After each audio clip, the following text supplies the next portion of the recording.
Welcome student.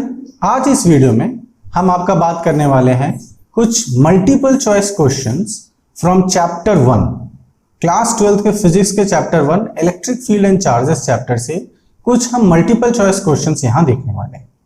आपको पता है कि इस बार सीबीएसई ने जो सिलेबस को दो टर्म में ब्रेक किया हुआ है।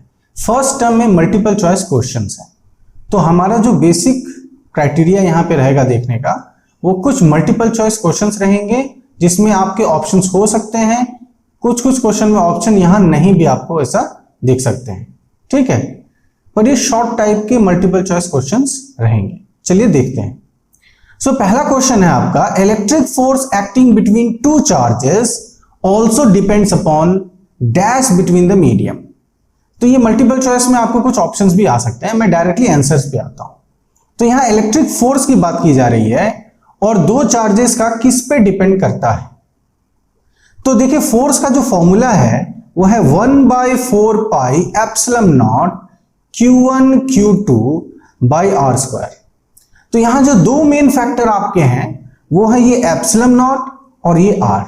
ये एप्सिलॉन नॉट आपका बेसिकली मीडियम का फैक्टर है और आपका जो आर है ये इनके बीच का डिस्टेंस है। तो जब हम इसका आंसर करेंगे तो हमारे लिए आंसर में दोनों चीजें हो सकती हैं। हम यहां पर मीडियम भी बोल सकते हैं कि उनके मीडियम पे डिपेंड करता है उनके बीच के, या उनके बीच के डिस्टेंस पे डिपेंड करता है। सो दोनों ही आंसर यहां पे सही है एज पर दी एक्सप्रेशन। नेक्स्ट पे चलते हैं। नेक्स्ट क्वेश्चन है आपका, a proton and an alpha particle enters into a region of uniform electric field, the ratio of the force on the proton to that the alpha particle. So proton पे जो force लग रहा है और जो alpha पे force लग रहा है इनके बीच का रेशियो आपको निकालना है। और जो चीजें दी हुई हैं दोनों प्रोटॉन और अल्फा बताया गया है। सो बेसिकली यहां चार्ज बता दिया गया है।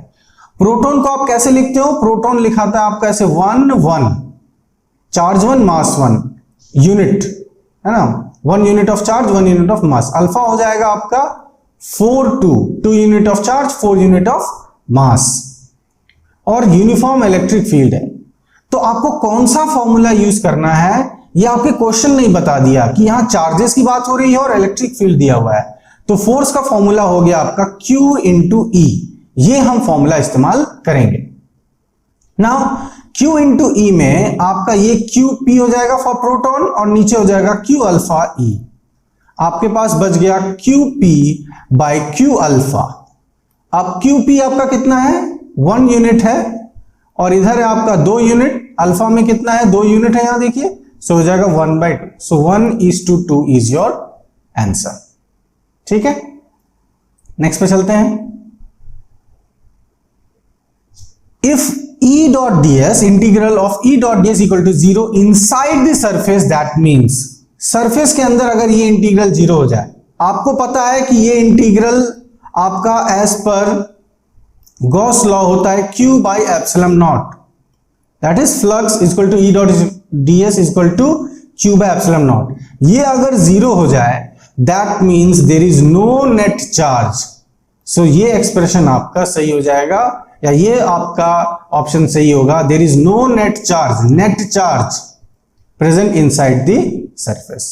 नेट चार्ज 0 होगा। नेक्स्ट पे आते हैं। For a point charge, the graph between electric field versus distance, so electric field और distance जनरली हम R से देते हैं, इनके बीच का आपको ग्राफ कौन सा है इसमें से। तो एक्सप्रेशन देख लेते हैं। कोई भी ग्राफ का क्वेश्चन आए, पहला चीज ये कीजिए कि आप ढूंढिए कि ये ग्राफ किस फॉर्मूला द्वारा बनाया गया होगा। कोई भी ग्राफ किसी न किसी एक्सप्रेशन पे ही डिपेंडेंट होता है या उसी का वो ग्राफ होता है। आपने मैथ्स में पढ़ा है, आपको इक्वेशन दे दिया जाता है और फिर आप उससे ग्राफ बनाते हो। मतलब ग्राफ के पीछे कोई ना कोई इक्वेशन है, तो वो इक्वेशन ढूंढना है। तो यहां बता दिया इलेक्ट्रिक फील्ड और डिस्टेंस। सो इलेक्ट्रिक फील्ड का जो फॉर्मूला हो गया 1/4 pi epsilon naught Q by r square. तो डिस्टेंस के साथ जो एक्सप्रेशन हमें दिखता है E inversely proportional to r square. अगर आप E inversely proportional to r square मतलब यहां पे आपका गिरना चाहिए, वो भी नॉन यूनिफॉर्मली गिरना चाहिए आपका, ठीक है। दोनों के बीच में इनवर्सली प्रोपोर्शनल है। सो जाहिर सी बात है यहां गिर रहा है पर यूनिफॉर्मली है C में, तो ये आपका एक्सप्रेशन जो सही हो जाएगा वो ये हो जाएगा बी। यहां पर डिक्रीज कर रहा है आर के साथ, नॉन यूनिफॉर्मली डिक्रीज कर रहा है। सो हम कह सकते हैं this is E proportional to 1/r²। Next पे आते हैं, what will be the value of electric field at the centre of an electric dipole. Centre of an electric dipole पे क्या वैल्यू होगा। अब ये थोड़ा अच्छा क्वेश्चन है, इसको थोड़ा सा ध्यान से देखिएगा, इसमें कैलकुलेशन लगेगा, तुरंत हम इसका आंसर नहीं कर सकते। सो हम ये चार्ज ले लेते हैं डायपोल के लिए -q और यहां ले लिया मैंने +q। दोनों के बीच में मैंने डिस्टेंस ले लिया आपका 12 ले लिया। Okay, distance between both of them is 12। ये इसका सेंटर O ले लेता हूं, ये हो गया L, ये हो गया L। ठीक है, अब बोल रहा है what will be the value of electric field at the centre. Centre पे कितना होगा, तो दोनों चार्ज के लिए अलग अलग निकाल लेते हैं। सो पहला चार्ज जो -q चार्ज है, इसके लिए कितना होगा, इसके लिए होगा kq/r²। प्लस वाले के लिए कितना होगा, प्लस वाले के लिए भी होगा kq/r²। आपको पता है कि जब भी इलेक्ट्रिक फील्ड का हम एक्सप्रेशन लिखते हैं तो चार्ज का हम मैग्नीट्यूड लेते हैं, तो इसीलिए माइनस के लिए भी यहां हमने प्लस लिया है और प्लस के लिए तो प्लस आपका होगा ही।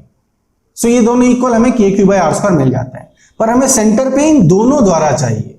तो हम क्या करेंगे, सेंटर पे आपका डायरेक्शन देखेंगे कि इलेक्ट्रिक फील्ड का क्या डायरेक्शन है। सो माइनस के कारण इलेक्ट्रिक फील्ड कहां होता है, माइनस के तरफ होता है, तो माइनस के तरफ बना देता हूं मैं E-q। और प्लस वाले से क्या होता है, प्लस से दूर होता है, तो प्लस से दूर भी ऐसे बना देता हूं। सो दोनों का डायरेक्शन एक ही हो गया। एक ही हो गया मतलब जो टोटल होगा वो दोनों का सम टोटल हो जाएगा आपका। सो दोनों को जोड़ दीजिए, अब दोनों तो सेम है, तो जुड़ के क्या मिलेगा 2kq/r²। सो आपका देखिए सी वाला आंसर सही हो जाता है, twice the electric field due to one charge. One charge जो है kq/r², उसका डबल आ गया। So C is the correct option.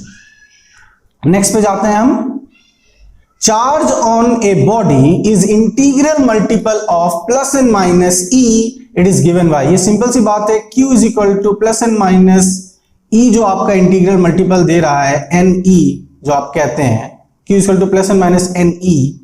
Okay, so ये आपका देता है quantization of charge. This is called quantization of charge. ये बताता है कि किसी भी बॉडी में जो चार्ज होगा वो E का integral multiple, E, 2E, 3E, -3E, -2E ऐसा हो सकता है ना। 0.3E ऐसा नहीं होगा, 0.357E ऐसा आपके चार्जेस नहीं हो सकते। ठीक है, सो दिस इज क्वांटाइजेशन, मतलब चार्ज क्वांटाइज्ड हो गया है। Next, 4 charges +8q, -3q, +5q, -10q are kept inside a close surface. एक क्लोज सरफेस में इनको रखा हुआ है। What will be the total outgoing flux. Flux कितना होगा, तो फ्लक्स होता है q/ε0। तो टोटल चार्ज कितना है, देखो टोटल चार्ज हो गया 8q -3q +5q -10q। अगर आप इनको जोड़ दें तो आपको क्या मिल जाएगा, आपको मिल जाएगा 0। तो क्योंकि चार्ज 0 हो गया तो फ्लक्स भी क्या हो जाएगा, 0। ओके, तो यहां हमने क्या किया, सारे चार्ज को जोड़ दिया, टोटल नेट चार्ज, क्योंकि सारे चार्ज आपके अंदर रखे हुए हैं।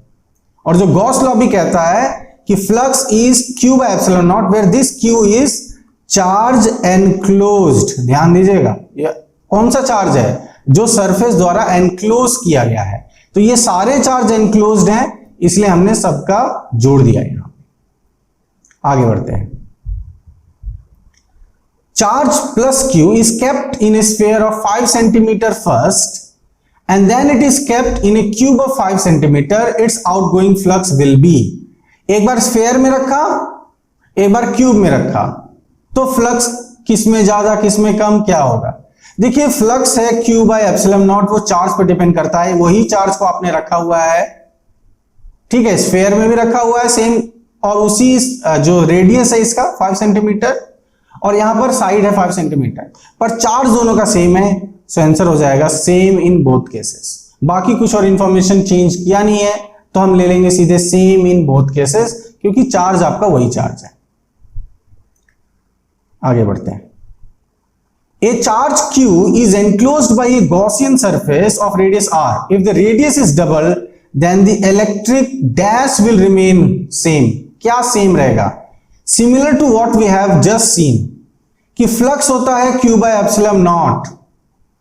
आपने रेडियस चेंज किया, स्फेयर था उसमें Q चार्ज था, इसका रेडियस था आपको 5 सेंटीमीटर, आपने इसको 10 सेंटीमीटर का ले लिया और Q चार्ज ही रखा, तो आपका फ्लक्स चेंज नहीं होगा, भले आपने रेडियस जो भी कर दिया और डबल कर दिया हो. सो यहां हो जाएगा electric flux will remain same. आगे an electric dipole is placed inside uniform electric field. Uniform electric field में एक डायपोल को रखा है. When it is rotated from unstable equilibrium to stable equilibrium, it's uniform electric in a uniform electric field, its potential energy will be, potential energy होता है minus PE cos theta. Unstable equilibrium का मतलब जब energy बहुत ज्यादा है तभी कोई भी सिस्टम अनस्टेबल होता है. सो ये तब होता है जब आपका थीटा होता है 180 डिग्री कॉस, क्योंकि और फिर cos 180 आपका हो जाएगा -1, तो हो जाएगा minus PE cos 180 that is -1. ठीक है, तो ये आपको क्या दे देगा, ये माइनस प्लस PE दे देगा. तो ये अनस्टेबल इक्विलिब्रियम में एनर्जी आ गया. स्टेबल इक्विलिब्रियम माने मिनिमम एनर्जी होगा, थीटा इस समय आपका हो जाएगा 0 और ये हो जाएगा minus PE cos 0 degree that is cos 0 कितना होता है 1, तो हो जाएगा माइनस PE. सो बेसिकली आपको बताना है कि जब ऐसा होता है अनस्टेबल से स्टेबल, तो ये आपका अनस्टेबल वाला हो गया, ये स्टेबल हो गया. जब हम अनस्टेबल से स्टेबल गए तो एनर्जी का क्या हुआ, एनर्जी तो घट गया. सो यहां पर हो गया decreases, energy decreases, it's potential energy decreases. आगे देखते हैं. Direction of electric field intensity due to a dipole on equatorial point is dash to the direction of dipole. देखिए यहां मैं fill in the blanks type ले रहा हूं, हो सकता है आपको fill in the blanks type हो और उसमें फिर ऑप्शन दे दे, या इसी को क्वेश्चन में कन्वर्ट कर दे और आपके 4 मल्टीपल चॉइस क्वेश्चंस आ जाए. ठीक है, तो यहां पर बोल रहा है कि जो इलेक्ट्रिक फील्ड इंटेंसिटी है उसका direction for a dipole on an equatorial point, dipole movement के डायरेक्शन के कैसा होगा, दोनों में आपको कंपेयर करना है. तो पहले तो हम एक डायपोल ले लेते हैं अगेन. सो यहां मैंने -Q, इधर में यहां पर ले लिया +Q, सेंटर दे देता हूं O. ठीक है, इक्वेटोरियल पॉइंट मतलब कौन सा, यहां से परपेंडिकुलर ऐसे ले लेता हूं, ये इक्वेटोरियल लाइन है आपकी, ये 90 डिग्री होगा. इसमें ये पॉइंट मान लीजिए यहां पर हम r डिस्टेंस पे ले लेते हैं. ठीक है, इसको जोड़ देते हैं, आपका एक तरह से ट्रायंगल बना देते हैं. आपने जब इलेक्ट्रिक फील्ड निकाला होगा इक्वेटोरियल पॉइंट के लिए तो ऐसा आपने डायग्राम जरूर बनाया होगा. अब हम डायरेक्शन देखते हैं कि हमारा डायपोल मोमेंट का क्या डायरेक्शन है. भाई डायपोल मोमेंट का डायरेक्शन तो नेगेटिव चार्ज से पॉजिटिव चार्ज की तरफ होता है. So this is the direction of dipole moment from negative charge to positive charge. ये direction left to right, screen से लेफ्ट टू राइट हो गया. तो अब इलेक्ट्रिक फील्ड का क्या डायरेक्शन है वो हम यहां पर देखते हैं P पॉइंट पर. चलिए, सो P पॉइंट पर हमें माइनस चार्ज है, यहां पर देखिए इस माइनस के तरफ इलेक्ट्रिक फील्ड होगा, ऐसा E - Q हो जाएगा. और यहां प्लस चार्ज है तो इसके लिए इससे दूर जाता हुआ यहां मिलेगा. ये 2 वेक्टर मिल गए, ना ये सेम डायरेक्शन में ना अपोजिट है. तो इनका हम रिजल्टेंट कैसे निकालें, रिजल्टेंट निकालने के लिए हम क्या करेंगे, इनका एक पैरेललोग्राम ले लेंगे, इनसे एक बनाएंगे और जो डायगोनल होगा कॉमन पॉइंट से वो होगा आपका रिजल्टेंट. सो ये आपका रिजल्टेंट इलेक्ट्रिक फील्ड हो गया या टोटल इलेक्ट्रिक फील्ड. अब इसका डायरेक्शन देखो किधर है, ये जा रहा है आपका राइट टू लेफ्ट और डायपोल मोमेंट है लेफ्ट टू राइट जा रहा है आपका. ठीक है, तो ये दोनों आपस में अपोजिट हो गए, इस ER का डायरेक्शन और P का डायरेक्शन. सो यहां आंसर आ जाएगा opposite, opposite to the direction of dipole moment. आगे देखते हैं. Okay, next question, the electric flux through the surface. अब इसमें कई सारे सरफेस दिए हुए हैं और बोला है कि किसमें कम ज्यादा. देखिए सरफेस से अगेन फर्क नहीं पड़ता, आंसर हो जाएगा is the same for all figures. ये आपका आंसर हो जाएगा that it is same for all the figure. So D is the answer. इसमें जैसा भी शेप है चार्ज आपका सेम रखा है, देखिए, ठीक है। सो सेम हो जाएगा आपका electric flux. Okay, next question है, the charge Q is placed at the center of the line joining two equal charges capital Q. The system of three charges will be in equilibrium if Q is equal to. So यहां तीन charges हैं, ठीक है, तीन charges हैं आपका। पहला है यहां पर कैपिटल Q और फिर इधर भी कैपिटल Q, और जो small q is placed at the centre of the line joining. इनके जो लाइन, इनके बीच में जो लाइन, ये AB लाइन जो मैं कह देता हूं, ये जो ज्वाइन कर रहा है इन दोनों को, इसके सेंटर पे मान लो यहां पर स्मॉल q रखा हुआ है, और बोला जा रहा है कि ये स्मॉल q का वैल्यू कितना होगा in terms of capital Q, क्योंकि आंसर देखिए सब कैपिटल Q में, तो स्मॉल q का वैल्यू कितना होगा in terms of capital Q, so that सारा ये सिस्टम इक्विलिब्रियम में रहे। देखो, इक्विलिब्रियम में रहने का मतलब क्या है? इक्विलिब्रियम में रहने का मतलब है कि एक दूसरे के ऊपर जो भी फोर्स लग रहे हैं वो आपका सेम लग रहे हैं, या वो एक दूसरे को कैंसिल कर रहे हैं, इक्वल एंड अपोजिट लग रहे हैं, इसलिए वो कैंसिल कर दे रहे हैं। सो जो A पे रखा है और जो O पे रखा है उसके कारण जो फोर्स, फिर A पे रखा है B के कारण जो फोर्स, ये आपस में कैंसिल होते रहेंगे, तभी ये पूरा सिस्टम आपका इक्विलिब्रियम में रहेगा। तो वैल्यू निकालना आपका सिंपल है, वैल्यू हम निकाल सकते हैं। वैल्यू कैसे हम निकाल सकते हैं? क्योंकि इक्विलिब्रियम में करना है, तो मैं ले लेता हूं आपका force between charges on AO should be equal to force between charges of AB। मतलब AO पे जो चार्जेस हैं उनके बीच का फोर्स और AB पे जो चार्जेस हैं उनके बीच का फोर्स इक्वल होगा। क्यों इक्वल होगा?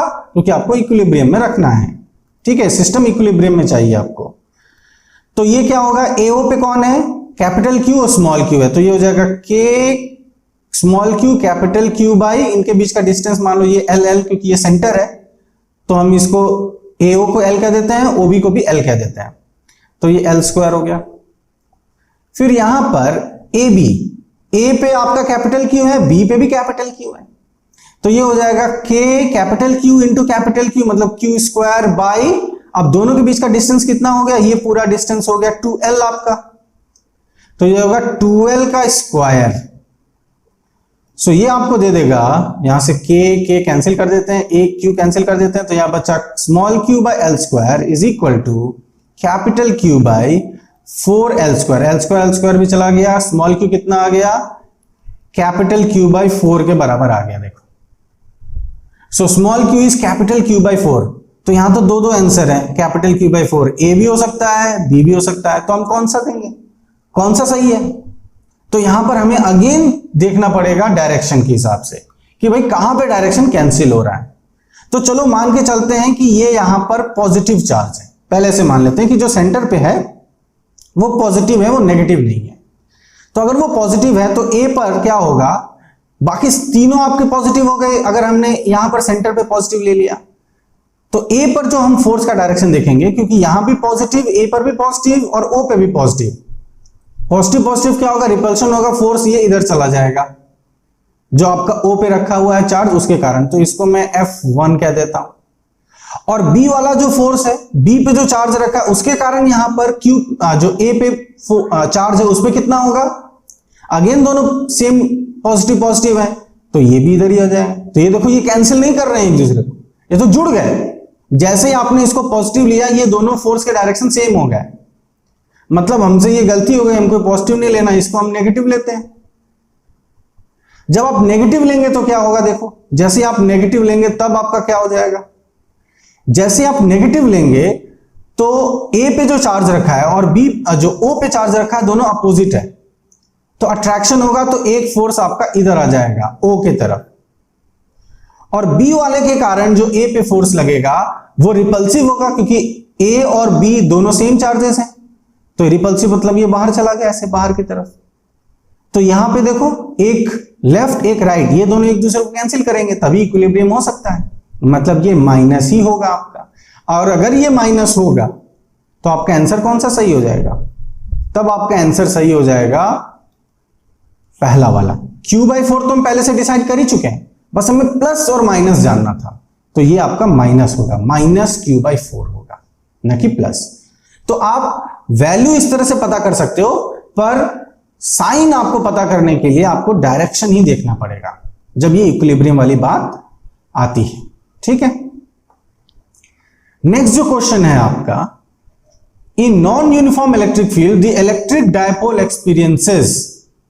देखो, जब यूनिफॉर्म इलेक्ट्रिक फील्ड होता है, यूनिफॉर्म इलेक्ट्रिक फील्ड आपका होता है, तो यहां माइनस क्यू और प्लस क्यू जब हम लेते हैं तो इसके ऊपर फोर्स लगता है क्यू ई और इसके ऊपर लगता है माइनस क्यू ई। जब एक आपका यूनिफॉर्म इलेक्ट्रिक फील्ड में इस तरह से ये रखा रहता है, तो ये दोनों force Q E minus Q E cancel हो जाते हैं, तो नेट फोर्स आपका 0 होता है। और टॉर्क आपको पता है, टॉर्क लग जाता है P क्रॉस E, ये टॉर्क आपका लग जाता है। पर नॉन यूनिफॉर्म में क्या होता है, ये कैंसिल नहीं होता और दोनों लगते हैं। सो टॉर्क भी लगता है, फोर्स भी लगता है, दोनों लगेगा। So in a non uniform electric field electric dipole experiences torque as well as net force, दोनों लगेगा। आगे देखते हैं, in comparison with the electrostatic force between two electrons the electrostatic force between proton is. भाई force का formula है k q1 q2 by r square, ये magnitude होता है, इसको साइन से मतलब नहीं है, तो आप इलेक्ट्रॉन ले लो प्रोटॉन ले लो, दोनों का चार्ज सेम है तो फोर्स भी सेम होगा। अगर सेम डिस्टेंस पे रखें तो फोर्स भी सेम होगा, क्योंकि हमें प्लस माइनस है तो मतलब ही नहीं है कूलम्स फोर्स में। डायरेक्शन के लिए मतलब है ओवरऑल, अगर आप बहुत सारे चार्जेस होते हैं, पर जहां पर आपको कोई दो इलेक्ट्रॉन के बीच में फोर्स निकालना हो या दो प्रोटॉन के बीच में, अगर वो सेम डिस्टेंस पर रखें तो फोर्स भी सेम होगा। Okay, now 2 point charges each of 20 microcoulomb are placed 50 centimetre apart in air, what is the electric field intensity at the mid point. So यहां पर 20 रखा हुआ है और यहां पर 20 रखा हुआ है। ओके, और सेंटर पे आपको निकालना है इलेक्ट्रिक फील्ड। सो देखो दोनों ही पॉजिटिव है, तो सेंटर पे क्या होगा, ए पे जो चार्ज रखा है उसके कारण इलेक्ट्रिक फील्ड इससे दूर जाएगा EA, और बी पे जो रखा है इसके कारण दूर जाएगा EB। दोनों चार्ज सेम है, ये डिस्टेंस भी सेम है क्योंकि सेंटर पे रखा है। सो ये दोनों एक दूसरे को कैंसिल कर देंगे क्योंकि ये इक्वल एंड अपोजिट हो गए, तो आंसर हो जाएगा 0। जब कैंसिल कर देंगे तो नेट आपका 0 आ जाएगा। ठीक है, सो इसमें इतना ज्यादा कैलकुलेशन नहीं है, जस्ट आपको देख लेना कि भाई दोनों चार्ज सेम है 20-20, सेंटर पे रख दिया तो डिस्टेंस भी सेम है, और इलेक्ट्रिक फील्ड का फॉर्मूला क्या है k q by r square. तो यहां चार्ज और डिस्टेंस ही मेन है, चार्ज भी सेम कर दिया डिस्टेंस भी सेम कर दिया, तो जाहिर सी बात है इक्वल भी हो जाएंगे इलेक्ट्रिक फील्ड।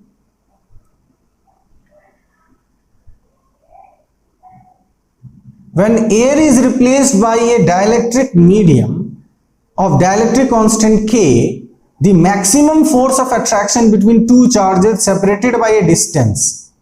अगर आपका एयर की जगह दो चार्जेस रखे हुए हैं Q1 Q2, एयर की जगह कोई और मीडियम डाल दिया जिसका डायलेक्ट्रिक कांस्टेंट K है, तो फोर्स पे क्या फर्क पड़ता है।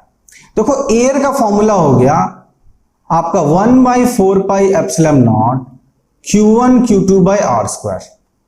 तो ये तो पहली सिचुएशन हो गई जहां हमने एयर लेके रखा हुआ है, तो इसको मैं एयर कह देता हूं, और फिर दूसरा मैं FK कह देता हूं जो कि K डायलेक्ट्रिक कांस्टेंट वाला मीडियम हो गया, ये डायलेक्ट्रिक मीडियम हो गया। इसमें क्या होगा 1/4 pi epsilon naught Q1 Q2 by r square, इसमें आपका एप्सिलॉन के साथ K मल्टीप्लाई हो जाएगा। ठीक है, जब आपका ये डायलेक्ट्रिक कांस्टेंट आएगा तो K will be multiplied with epsilon. ठीक, तो बेसिकली ये हो जाएगा 1/K 1/4 pi epsilon naught Q1 Q2 by r square. अब हम क्या करते हैं, डिवाइड कर देते हैं F एयर बाई FK। अब देखो इसमें तो 1/4 pi epsilon naught Q1 Q2 r square, इसमें भी 1/4 pi epsilon naught Q1 Q2 r square, ये सब तो कैंसिल होने वाले हैं, तो बचेगा क्या, तो एयर के साथ जो फोर्स और एप्सिलॉन इनवर्सली है, देखो तो यहां एयर होगा तो इसका एप्सिलॉन नीचे चला जाएगा और FK का K एप्सिलॉन नॉट ऊपर चला जाएगा, और एप्सिलॉन कैंसिल हो गया, यहां K आ जाएगा। तो हमें यह बताना है कि जब आप डायलेक्ट्रिक मीडियम लगाते हो तब एयर के रेस्पेक्ट में क्या होता है, तो हम FK यहां से आ जाएगा, FK will be F air by K, ये आपको मिल जाएगा। तो वो k टाइम्स घट गया, तो डिक्रीजेस k टाइम्स। ठीक है, the maximum force of attraction between two charges separated by A distance decreases k times तो डिक्रीज हो जाएगा।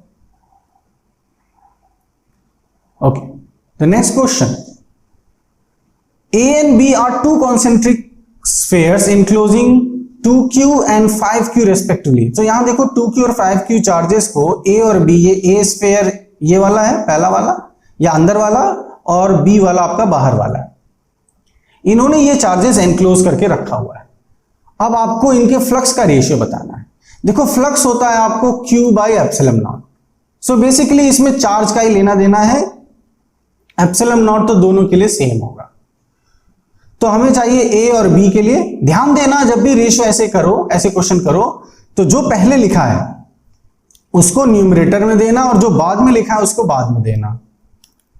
ठीक, वरना आप 5b बाई 5a कर दोगे, आंसर आप सही ला दोगे पर यहां से मैच नहीं करेगा।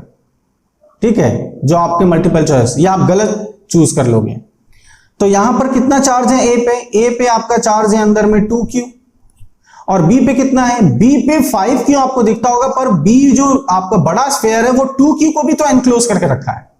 और फ्लक्स जो कहता है, जो आपका गॉस लॉ कहता है कि भाई टोटल एनक्लोज लेना है चार्ज, तो 5q 2q दोनों, तो मिल गया आपको 7q, तो ये हो गया 2/7, तो ये आपका आंसर है।